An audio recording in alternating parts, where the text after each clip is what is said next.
A plane pushes across raw cedar, curling pale shavings onto a packed dirt floor. Somewhere behind this ordinary workbench stands the most famous man who ever lived, and for almost 18 years of his life, no one wrote down a single thing he did.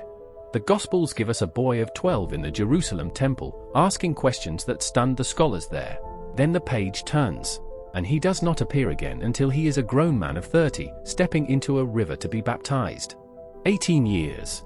Gone. Not destroyed, not lost in a fire, simply never written down at all.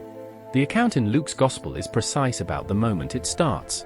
A family from Nazareth, traveling south on the long pilgrim road to Jerusalem for Passover, exactly as they did every single year of the boy's childhood. On the way home, the boy is missing. His parents search for 3 frantic days before finding him in the temple, sitting among the teachers, listening, asking questions, and astonishing everyone with his understanding. He tells them he had to be in his father's house. Then, Luke writes only this: he went down to Nazareth with them, and was obedient to them. And that is the last full sentence about his daily life for 18 years. So what do we actually know? Not legend, not guesswork. What does the historical record genuinely support about those hidden years? To find out, we have to go back to the town he grew up in. Nazareth was not a city. By the best estimates from archaeology, it was a hamlet of perhaps 200 to 400 people, a scatter of stone houses cut into a hillside, surrounded by terraced fields and olive groves. Excavations beneath a convent in modern Nazareth uncovered exactly this: the stone foundations of a modest first-century home, carved storage pits, a courtyard, everyday pottery. Nothing grand. A working family's house. No inscriptions name its owners. No plaque marks it as anything special. If this ordinary house belonged to any family like his, it tells us more than any legend ever could. The Gospels give him a trade. Mark calls him a tekton, and calls his father the same. It is usually translated carpenter, but the Greek word means something broader. A tekton worked wood, yes, but also stone, cutting roof beams, hewing door frames, shaping plows and yokes, sometimes laying whole foundations. In a hill town with more available rock than good timber, it likely meant stone as much as cedar, day after day. And that trade may well have taken him further than Nazareth's own edge. Only about 4 miles away stood a whole city being rebuilt on a grand and ambitious scale, right through the very years of his boyhood and adolescence. Sepphoris. Herod Antipas was rebuilding it into his glittering regional capital, with a theatre, a palace, paved streets, and constant demand for skilled labor in wood and stone. Many historians think it likely, though not provable, that a tekton from nearby Nazareth found steady work on that very building site. If so, the boy who would become a teacher first spent years among stonemasons and Roman engineers. It is a small detail, but it means his hidden years were not spent in isolation. They were spent inside the ordinary economy of Roman Galilee, earning bread by the sweat of real, physical work. And a trade like his was never learned in a school. It was learned at home. Mark's Gospel names his family directly. His mother, Mary, brothers named James, Joses, Judas, and Simon, and sisters, unnamed, but mentioned as present in the town. A tekton's household in that world meant sons apprenticed under their father from boyhood, learning by watching, by handing tools, by failing and trying again, exactly as trades were passed down for 1,000 years before them. If Joseph died sometime in those hidden years, as many scholars suspect from his total absence in the adult narrative, the eldest son would have taken on the family trade, and likely the household's weight, as a matter of plain necessity. None of this is stated outright. It is inference, built from the ordinary rules of that world. But it is a far more solid inference than what came next, once the silence proved too tempting for later writers to leave alone. Centuries after his death, texts began circulating that claimed to fill the gap. They were eager to answer the very question we are asking, and that eagerness should make us cautious. The most famous is called the Infancy Gospel of Thomas, written well over a century after the events it describes. It depicts a young Jesus, around age 5 to 8, performing startling miracles, shaping birds from clay and making them fly, striking a disrespectful playmate dead, then reviving him, cursing a teacher who dared correct him. It is vivid, memorable storytelling. It is also, almost every serious scholar agrees, theological fiction, written specifically to satisfy a curiosity the canonical Gospels had deliberately left unsatisfied. No serious historian anywhere treats it as genuine biography. But it was popular enough that other legends followed its lead, each filling the silence with a different bold claim, and each traveling further from Nazareth than the last. One tradition sent him to Egypt, not as the infant of Matthew's Gospel, fleeing Herod's soldiers, but as a grown youth, studying secret wisdom in the shadow of its ancient temples. It is a striking image. It is also unsupported by any writer within centuries of the events, and it borrows heavily from far older stories about esoteric masters traveling to Egypt for forbidden knowledge, a stock plot, not a record. A far bolder claim traveled even further still, across an entire ocean of land, all the way to the mountains of Asia. In 1887, a Russian traveler named Nicolas Notovitch published a sensational claim. In a monastery in Ladakh, he said, monks showed him an ancient text describing Jesus, known there as Saint Issa, studying among Buddhist and Hindu teachers for years. It was, briefly, an international sensation. It was also, investigators soon discovered, almost certainly fabricated from the start. No monk at the very monastery he had named could ever produce the supposed text. No other scholar who traveled there afterward ever located it either. Later travelers who questioned the monks directly were told, flatly, that no such document existed and no such visitor as Notovitch was ever specifically remembered receiving one. The claim collapsed under its own weight. It remains, to this day, the single clearest documented case of a lost years legend built almost entirely from nothing, and yet it is still repeated online, decade after decade, as though it were settled historical fact. So if the Eastern legend was invented from whole cloth, what about the claim closer to home, the one that reaches all the way to Britain? A cherished English tradition holds that Joseph of Arimathea, a wealthy relative by some tellings, brought the young Jesus with him on a tin trading voyage to ancient Britain, planting his feet, as the famous hymn puts it, upon England's mountains green. It is a beautiful piece of national mythology, still sung with real affection today. It has no documented basis earlier than medieval monastic legend, many centuries after the fact, closely tied to Glastonbury Abbey's own claims of sacred prestige. Historians treat it plainly as folklore, not verified history.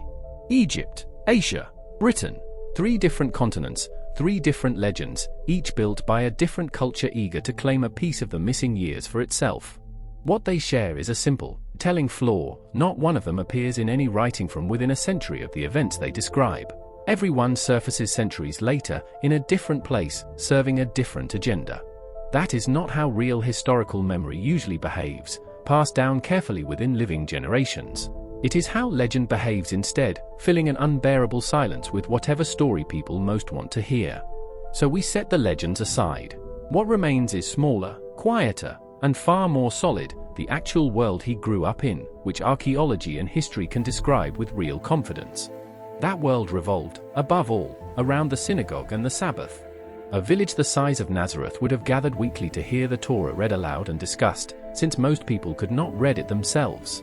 Scripture was not private reading. It was memorized through the ear, repeated, argued over, absorbed communally. By that method alone, a boy raised in an observant household would have known long stretches of the Psalms and the Prophets by heart well before adulthood, not from any formal schooling, but from sheer patient repetition, year after year after year. Festivals shaped the calendar too. Passover, the Feast of Weeks, the Feast of Booths, each drawing families toward Jerusalem or marking the rhythm of a farming year measured in barley, wheat, and olive harvests. Politically, it was not a quiet world either. Herod Antipas ruled all of Galilee through this entire period, a client of Rome, building his new capital, taxing his subjects heavily, and, in the background of these same years, executing a wilderness preacher named John. So the picture that slowly emerges is not a boy hidden away somewhere outside of history. It is a boy formed entirely inside it, inside daily labor, inside scripture recited from memory, inside a tense, heavily taxed, occupied province watching its own rulers build glittering palaces on borrowed Roman power. Luke offers exactly one sentence to summarize all 18 years of it. And it is worth reading closely, because it is the only verdict Scripture itself actually gives. And Jesus increased in wisdom and stature, and in favor with God and man. Wisdom, stature, favor. 3 plain words standing in for 2 decades most people would call the most formative of any human life. No miracles. No secret teachers. No journey to a foreign temple. Just ordinary growth, the kind every person alive has gone through, the kind Scripture apparently considered sacred precisely because it was ordinary. That may be the hardest thing for later ages to accept. We want the missing years to be extraordinary, filled with hidden training for the mission to come. The actual text insists, instead, that they were not. And there is a reason that insistence matters theologically, not just historically.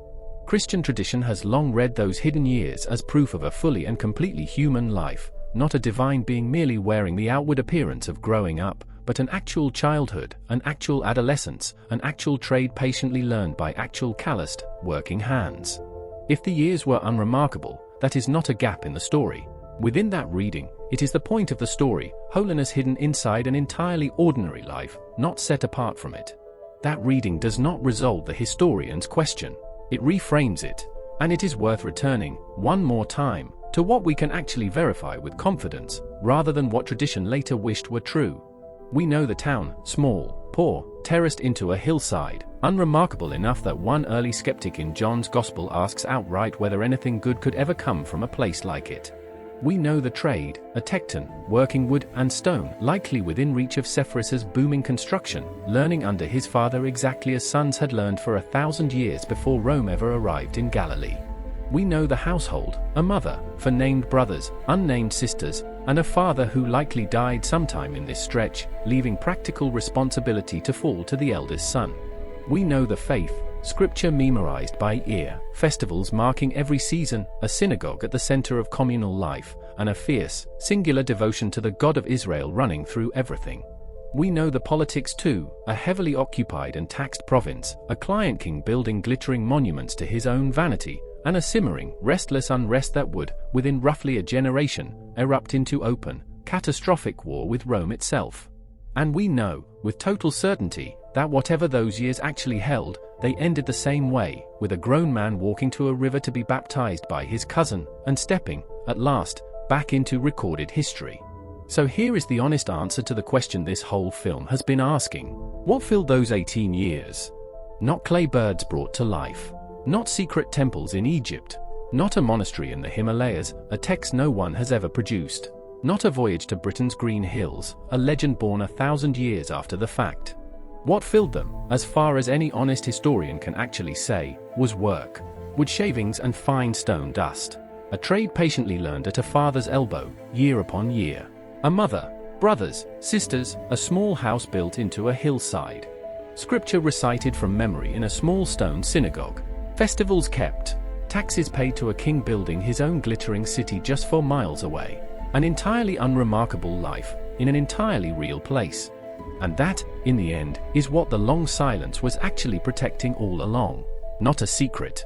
Not a scandal to hide.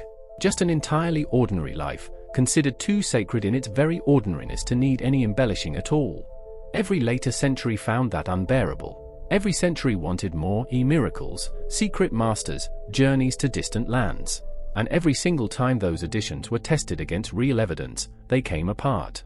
What survived the testing was smaller and stranger than any of the legends, a hillside town, a workshop, a family, and 18 years so plain that scripture needed only a single sentence to hold every one of them. He increased in wisdom and stature, and in favor with God and man. That is the whole record.